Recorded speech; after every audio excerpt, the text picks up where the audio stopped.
Salut les crafters, aujourd'hui on reste au chaud pour cette nouvelle vidéo qui va concerner l'appareil que vous avez sous les yeux, l'imprimante 3D. Pour être tout à fait transparent avec vous, c'est un appareil que j'ai depuis environ 3 semaines. Donc j'ai attendu de travailler sur différents projets en rapport avec la pêche pour pouvoir vous illustrer cette première approche autour de cette nouvelle technologie en faveur du craft. Dans un premier temps, je vais vous montrer le matériel qui a retenu mon attention. Donc l'idée, c'est pas de vous faire une vente du produit, mais bien de vous montrer quelques critères à prendre en compte quand vous choisirez votre imprimante si vous décidez de vous lancer. Et dans un second temps, je vous montrerai différents projets sur lesquels j'ai travaillé, toujours en rapport avec du leurre dur, du leurre souple. Ça reste du premier jet, mais je me dis qu'en termes d'idées, peut-être pour vous donner envie d'aller dans cette façon de travailler en plus du craft traditionnel, ça sera, je pense, très parlant.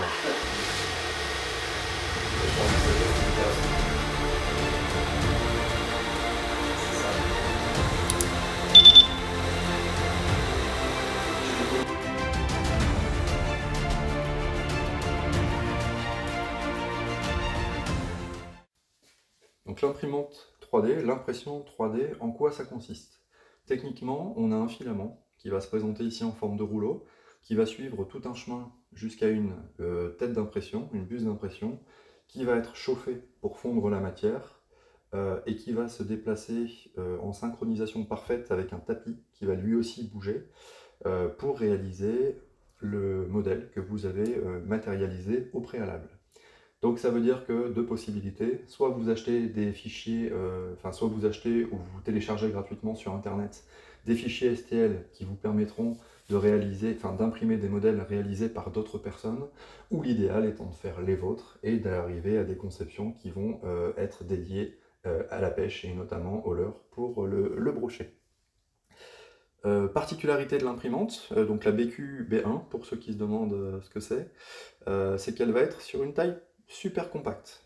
Ces dimensions au sol vont faire, avec les connectiques, 45 par 45 sur une hauteur de 75 cm au plus haut de la bobine de filament. Gros avantage, elle est compacte, mais elle garde une surface d'impression, un volume d'impression super correct. 23 cm et demi dans les Y, 23 cm et demi dans les X et 27 cm sur la hauteur, le Z. Donc ce qui veut dire que pour la pêche du brochet, c'est largement suffisant en termes d'impression. Et je me dis que même si ça ne l'était pas, on pourrait faire le projet en deux parties et avoir quelque chose de beaucoup plus gros. Elle est hyper silencieuse, donc dans l'idée, je suis dans la pièce de vie principale de la maison, c'était pas de nuire à la vie de famille. Les impressions, il faut savoir que c'est entre 3 et 17 heures pour ce que j'ai pu faire de minimum et maximum. Donc je pense que ce critère est à prendre en compte. Autre caractéristique technique, la BQ-B1 a un plateau chauffant. Donc ça veut dire qu'en termes d'accroche pour le projet, on a quelque chose qui ne nécessite pas de supplément de produits d'accroche ou autre, même si ça reste faisable. Et on aura surtout, je vous montrerai tout à l'heure, un matériau souple qui permet de démouler sans spatule spécifique. Cette imprimante, je l'ai achetée sur Banggood, donc il ne faut pas avoir peur de parler budget, ça fait 2-3 ans qu'elles sont devenues hyper accessibles. J'ai dû la payer un budget autour de 250 €, livré très rapidement, je dirais moins de 10 jours. Pour parler un petit peu toujours de son encombrement, le boîtier de commande numérique et du coup tactile est dans la masse de l'appareil. Donc il n'y a rien qui ressort, c'est ce qui permet aussi d'avoir un encombrement optimisé. Et vous n'aurez pas l'obligation de la relier à un ordinateur pour envoyer vos fichiers en impression. Elle est équipée de ports USB et micro SD pour pouvoir amener vos fichiers directement avec des clés USB ou des cartes externes. Pour vous parler de la buse rapidement, donc elle est équipée d'une buse de 0,4 mm de diamètre qui permet une impression de 0,12 à 0,2 mm de précision, ce qui permet d'avoir une qualité assez remarquable sur des résultats finaux. Donc maintenant je vais vous montrer quelques détails en images avant de passer aux projets sur lesquels j'ai déjà pu travailler et pour vous montrer tout le potentiel de la 3D dans le monde du craft pour le brochet.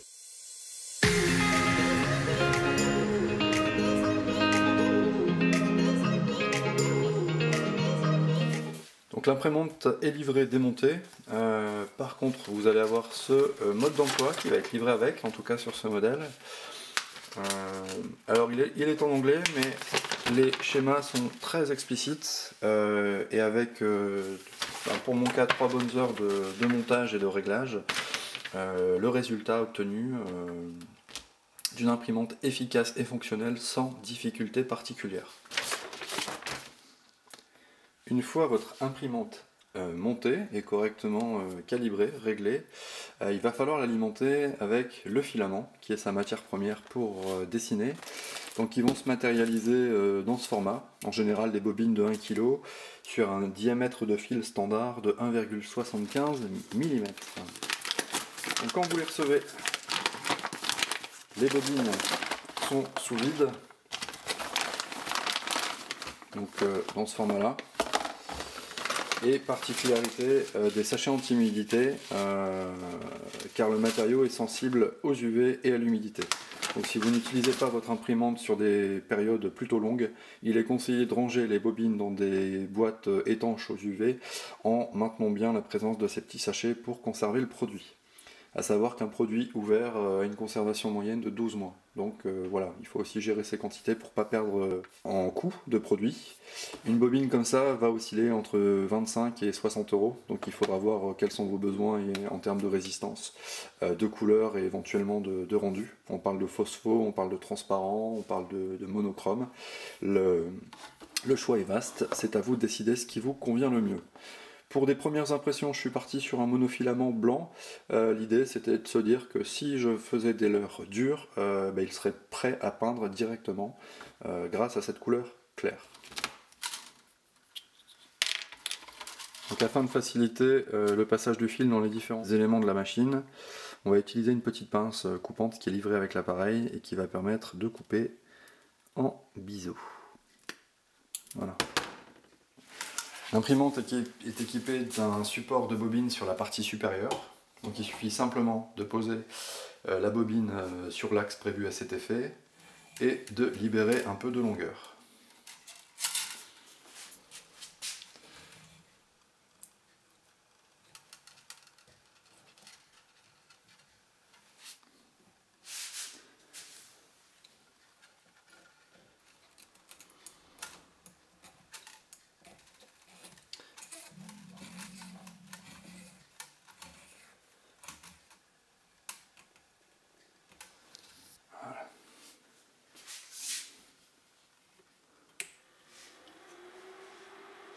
La première chose à faire quand l'imprimante est montée, allumée, le monofilament en place, c'est de vérifier qu'elle réponde à une commande de direction dans le X, Y et Z. Donc c'est chose qu'on va faire tout de suite.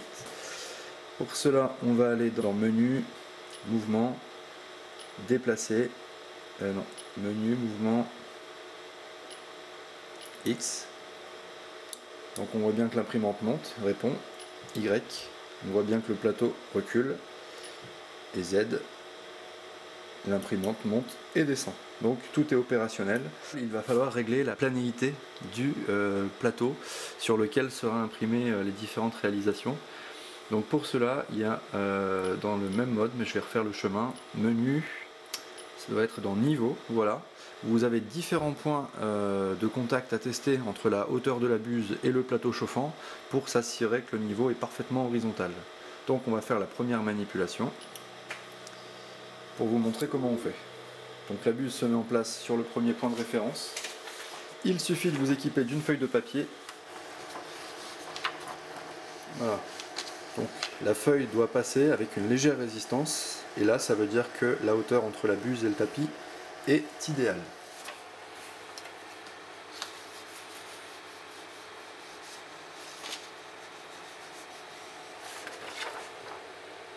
Donc on va faire la même chose pour le point d'à côté.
Donc,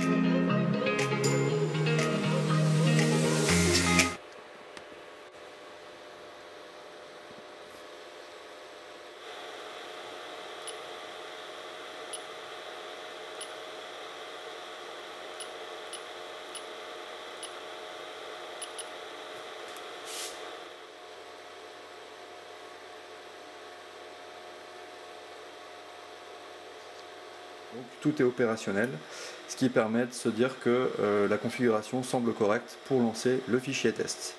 Le fabricant de la machine fournit un fichier test qui permet une impression immédiate après les réglages de la machine. Vous voyez ici un petit Bulbuzar qui a été édité hors caméra et qui confirme le bon réglage de l'ensemble de l'appareil. Place donc au projet de l'heure.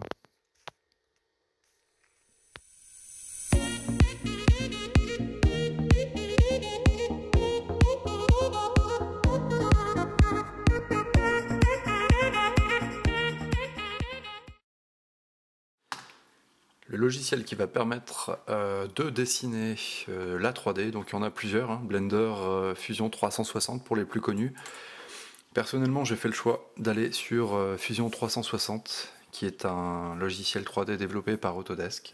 Il faut savoir qu'il existe déjà de nombreux tutos en rapport avec les leurs directement sur YouTube, donc pas hésiter à se lancer, à se dire allez, je prends quelques heures par intervalle régulier pour se former, pour apprendre les bases et de plus en plus aller dans les détails. C'est ce que j'ai fait en tout cas. Je vous ai ouvert ici un projet sur lequel je suis en train de travailler. Pour l'instant, c'est pas tant pour vous parler du logiciel, c'est pour vous montrer un petit peu le cheminement de partir du PC avec un logiciel 3D jusqu'au format d'impression pour que l'imprimante puisse faire le travail, puisse faire l'impression. Donc là, c'est un projet sur lequel j'ai fini de travailler hier soir. Donc c'était à la base une forme de guppy avec une queue souple qui est toujours d'actualité. En ayant essayé plusieurs lestages, je ne suis pas arrivé au résultat de nage que je voulais. Donc j'ai simplement rajouté une bavette avec quelques transformations pour en faire un crankbait amélioré. Je vous propose de réimprimer avec vous la bavette pour voir un petit peu les différentes étapes à entreprendre. Donc je vais cacher les partie qui ne me concerne pas. Voilà, on va garder uniquement notre bavette qui est ici. Pour la voir d'un petit peu plus près, donc elle est spécifique aux leurres, hein. C'est pas une bavette qui est pour aller sur tous les leurres en termes de taille, de proportion et surtout de raccordement. Donc une fois qu'on a le modèle d'impression de notre choix, il suffit simplement de partir dans les outils, de créer le fichier STL. Donc pour cela, vous avez le petit logo qui est là. Et ce fichier, cette création de format en fait va transformer tout votre dessin en un nombre incalculable de formes géométriques qui vont pouvoir être prises en compte par l'imprimante 3D. Donc personnellement, j'aime bien l'enregistrer sur le bureau. Donc on a différentes possibilités d'enregistrement en termes de qualité, d'affinement.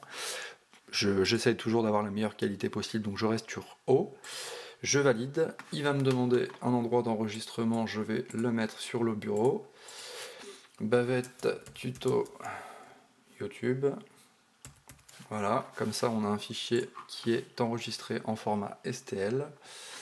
Et de là, nous allons avoir besoin d'un autre logiciel qui va convertir ce fichier en STL cette fois, qui est le format de lecture définitif de l'imprimante, et qui va ressembler à Cura. Voilà, j'ai choisi de travailler avec Cura, il en existe d'autres. Fusion 360 Cura, c'est un bon binôme. Voilà, après je sais qu'il en a énormément d'autres.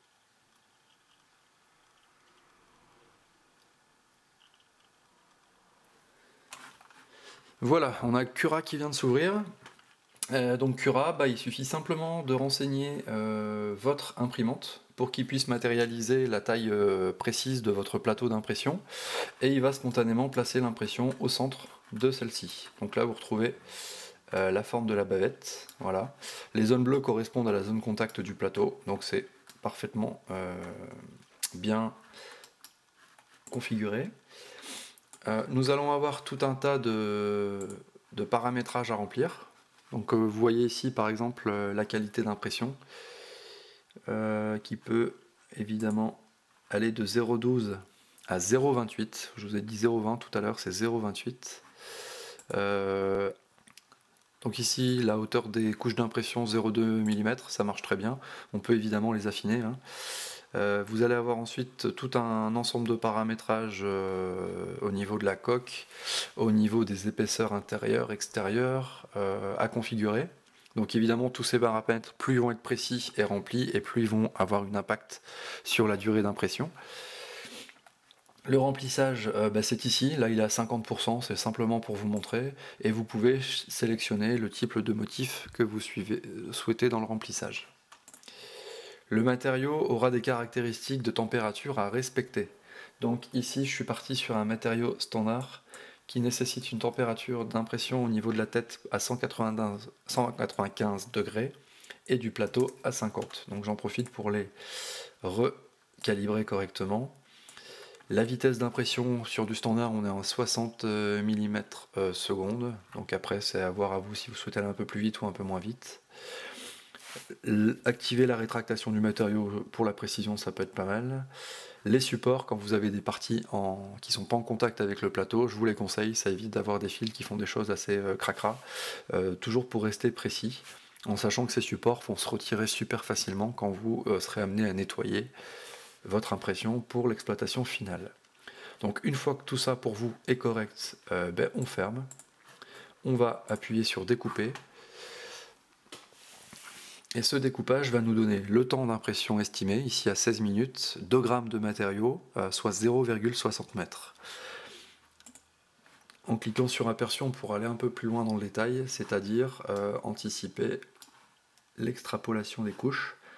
Donc là, on voit, si je descends tout doucement, étape par étape, toutes les couches qui vont être réalisées. C'est une manière de voir s'il n'y a pas d'erreur et de se conformer, de se rassurer avant l'impression pour éviter les loupés.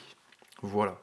Donc une fois que c'est fait, on insère une clé USB sur l'ordinateur pour pouvoir y enregistrer le fichier STL. Voilà. On va faire enregistrement sur disque amovible, éjecter, et on va aller préparer la machine pour l'impression.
Je vous parlais tout à l'heure dans la présentation de la machine du tapis de la BQ qui était pour moi vraiment un plus d'un point de vue utilisation de la machine. Vous voyez déjà il est aimanté, donc c'est ce qui fait que il se démonte et il se remet très facilement.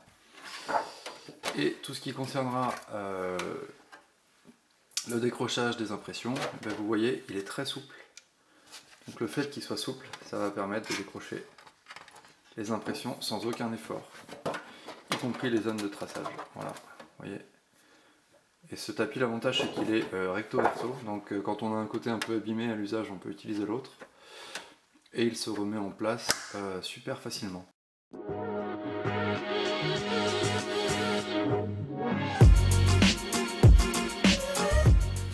Alors maintenant que vous avez vu un petit peu la démarche à entreprendre pour partir d'un fichier informatique jusqu'au résultat d'impression finale, je vais vous présenter les projets sur lesquels j'ai déjà travaillé durant ces 3 premières semaines. L'idée c'était déjà de me faire la main sur les logiciels, de voir le potentiel aussi que permettait la conception 3D, et du coup je vais vous les illustrer avec ces différents projets. J'ai commencé doucement par un jeu d'équerrage pour les moules. Ce que je fais habituellement en Lego avec beaucoup de joints, avec beaucoup de temps d'assemblage, je vais essayer de l'optimiser avec ce genre de coffrage. Certains d'entre vous connaissent peut-être, mais c'est un coffrage qui permet du coup différentes tailles de moules. Voilà. Donc à l'aide de pinces, il suffit de réaliser le coffrage que l'on veut. Et ça, pour commencer à maîtriser le logiciel, c'est parfait parce que c'est des formes simples, il y a des angles, il y a des répétitions, il y a des redimensionnements. Donc ça a été mon premier projet. Voilà. Donc lui, je le mets de côté.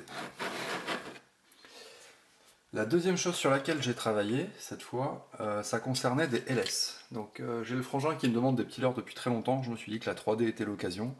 Je ne suis pas du tout arrivé au résultat que je voulais, mais c'est normal, hein, c'était le premier poisson sur lequel je travaillais.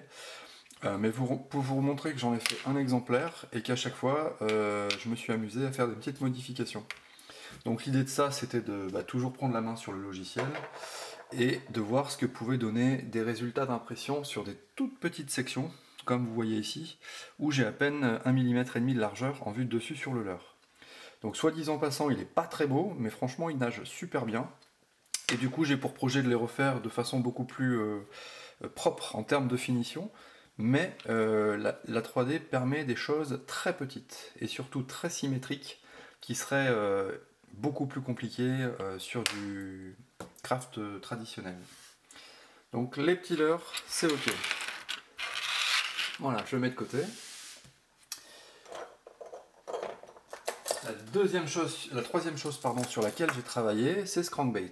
Donc ce crankbait, je l'ai fait d'abord en 2 parties distinctes, donc en 2 moitiés que j'ai réunies ensemble, sur des raccords qui ne me plaisaient pas. J'ai travaillé autrement, j'ai toujours fait mes 2 coques, mais une bavette pleine dissociée. Ce qui veut dire que la bavette rentre dans les 2 corps assemblés, collés, pour une meilleure résistance et aussi pour une meilleure finition. Donc ce crankbait, je l'ai mené à terme pour obtenir ce type de leurre terminé. Donc voilà, on est vraiment sur quelque chose qui est d'un point de vue finition top. Les caractéristiques d'impression, donc ici imprimé en 0,2 de finition en épaisseur, font qu'il y a tout un relief en strie, un peu comme les cernes d'un arbre ou les reliefs d'une cartographie en vue de dessus. Personnellement, j'aime beaucoup. Donc je me suis pas amusé à travailler plus fin pour le moment. Ça nous donne des rendus très sympas et du coup une accroche pour le vernis qui est terrible. Donc lui, il nage.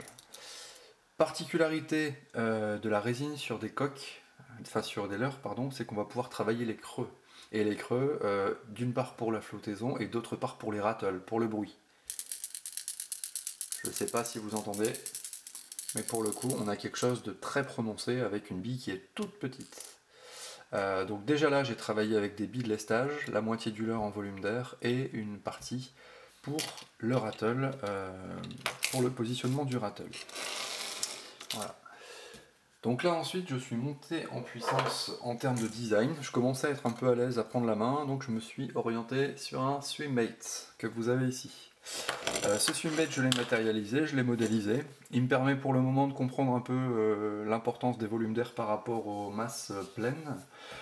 L'intérêt du 3D, vous allez le retrouver ici, avec ces 2 exemples, c'est qu'on va pouvoir redimensionner une taille de leurre assez facilement. Chose qui serait beaucoup plus contraignante dans le handmade traditionnel. Donc là c'est le même motif avec une finition d'impression différente, vous pouvez le voir. Mais pour le coup, j'ai repris exactement le même fichier que j'ai redimensionné.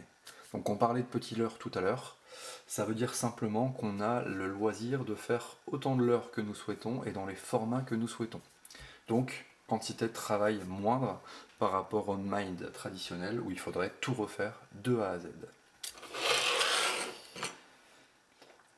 Alors, pas forcément très compliqué, mais très sympa pour se faire la main sur le logiciel, des petits supports à l'heure, voilà, des petits présentoirs qui vont avoir leur intérêt dans la présentation des photos, donc forcément, hein, qui n'iront pas à tous les leurs.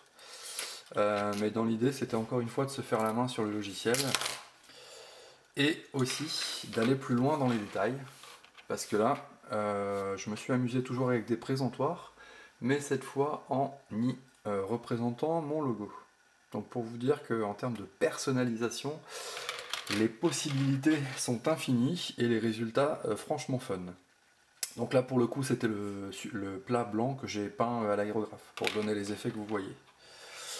Et enfin, dans les derniers projets que j'ai réalisés, j'ai travaillé avec un système voilà, de contre-moule. Donc c'est-à-dire que vous faites le modèle qui vous correspond. Je vais vous en montrer un deuxième, j'en ai un ici sous la main. Voilà.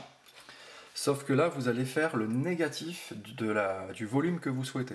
Donc les deux parties, c'est pour pouvoir faire des formes assez complexes. L'avantage de petites pièces comme ici, c'est qu'on va pouvoir travailler en injection, d'où les types de réservoirs qui vont pouvoir accueillir le bout de la seringue sous pression. Et là, ce que vous voyez donc en contre-moule, en moule inversé, l'intérêt il est d'une part d'être très précis, d'être très symétrique, mais sur des choses qui seront coulées en plastique liquide à des températures assez importantes, le plat ne va pas résister. Donc l'inconvénient c'est qu'il va gonfler, c'est qu'il va travailler pour avoir des choses qui seront plus qualitatives au final. Donc le contre-moule va permettre de couler un RTV dedans, donc blanc ou rouge, peu importe les affinités, pour avoir le moule définitif. Donc ce que je vous présente ici en contre-moule m'a permis d'avoir ces deux moules définitifs qui vont venir s'assembler parfaitement l'un dans l'autre et qui vont pouvoir accueillir la seringue pour injecter sous pression. Voilà. Donc ça c'est quelque chose qui est très intéressant sur les proportions comme je l'ai déjà dit, mais aussi dans l'optimisation des quantités de RTV. On travaille sur des hauteurs qui sont minimes, on a une finition qui est top. Et en plus de ça, on a franchement un résultat de coulage qui est à la hauteur de l'industriel. Hein. Je vous montre voilà, la queue inspirée d'un guppy. Donc c'est le résultat de ce moule, hein, pour vous montrer. Mais pour vous dire qu'on peut travailler du très fin, du très régulier, et du coup aller dans les détails techniques qu'on ne pourrait pas faire à la main ou avec beaucoup plus de difficultés. Voilà. Et pour terminer sur la petite présentation du modèle qu'on a imprimé tout à l'heure, donc cette fameuse bavette, voilà ce que je vous expliquais tout à l'heure avec le crank, je vais vous le montrer ici en image. Donc on a une carpe qui est inspirée de la forme du guppy, donc avec la queue que je vous ai présentée qui va au fond. Je ferai sûrement une vidéo sur sa conception, si ça peut vous intéresser, vous me le dites en commentaire. Mais du coup, vous avez les formes à l'intérieur qui sont prédéfinies. Donc là, c'est un plat transparent, il est un peu moins flashouille que le blanc. Mais pour le coup, toutes les encoches, tous les espaces sont déjà prévus au leurre. Donc tout ça va être assemblé l'un contre l'autre. L'espace du rattle que vous trouvez ici. Et en plus de ça, la bavette que nous avons imprimée. Donc là, techniquement, quand je joins mes deux parties, on a un leurre parfait. Vraiment parfait. On peut les assembler l'une à l'autre parfaitement avec des encoches sur les deux parties. Donc quand je vais mettre la petite barre centrale, je vais avoir un leurre super bien aligné. Et la bavette que je vous ai éditée tout à l'heure en 3D, c'est celle-ci.